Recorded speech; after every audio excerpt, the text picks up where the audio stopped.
जय जय श्री राधे, जय सीताराम। आज हम श्रवण करते हैं अभिमान। अभिमान क्या होता है, आइए बड़ी दिव्य कथा है, श्रवण करें। अच्छाई का अभिमान बुराई की जड़ है। जो अच्छाई पर सदा ही पर्दा डालता रहता है, ये अभिमान जब अच्छाई के बीच में आता है तो बुराई रूपी वृक्ष का जन्म होता है। स्वार्थ और अभिमान का त्याग करने से साधुता आती है, संतति आती है, सरल बन जाता है व्यक्ति, स्वभावशील बन जाता है।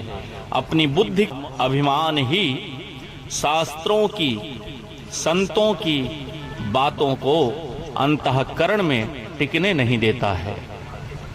वर्ण आश्रम आदि की जो विशेषता है वह दूसरों की सेवा करने के लिए, अभिमान करने के लिए नहीं है, वो दूसरों की सेवा करने के लिए है। आप अपनी अच्छाई का जितना अभिमान करोगे उतनी ही बुराई पैदा होती चली जाती है और हमारी अच्छाई मिटती जाती है।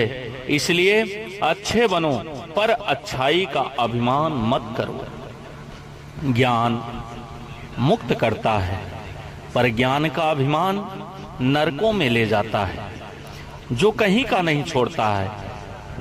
मृत्युलोक से परलोक तक बुराई ही बुराई रह जाती है। ज्ञान समाप्त हो जाता है, मर्यादा समाप्त हो जाती है। सांसारिक वस्तु के मिलने पर तो अभिमान आ सकता है, पर भगवान के मिलने पर अभिमान आ सकता ही नहीं, प्रत्युत अभिमान का सर्वथा नाश हो जाता है। स्वार्थ और अभिमान का त्याग किए बिना मनुष्य श्रेष्ठ नहीं बन सकता। जहाँ जाति का अभिमान होता है वहाँ भक्ति होनी बड़ी कठिन है, क्योंकि वहाँ भक्ति स्वयं से होती है, शरीर से नहीं, परंतु जात शरीर की होती है, स्वयं की नहीं होती है। इसलिए जब तक स्वार्थ और अभिमान है तब तक किसी के भी साथ प्रेम नहीं हो सकता है। अभिमानी आदमी से सेवा तो कम होती है, पर उसको पता लगता है कि मैंने ज्यादा सेवा की, परंतु निरअभिमानी आदमी को पता तो कम लगता है पर सेवा ज्यादा होती है और वो पर स्वार्थ में ही अपने जीवन को बिता देता है।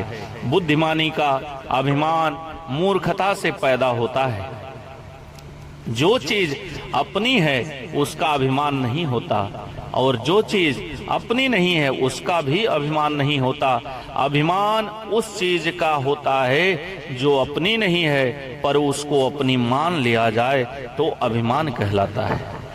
जितना जानते हैं उसी को पूरा मानकर जानकारी का अभिमान करने से मनुष्य नास्तिक बन जाता है।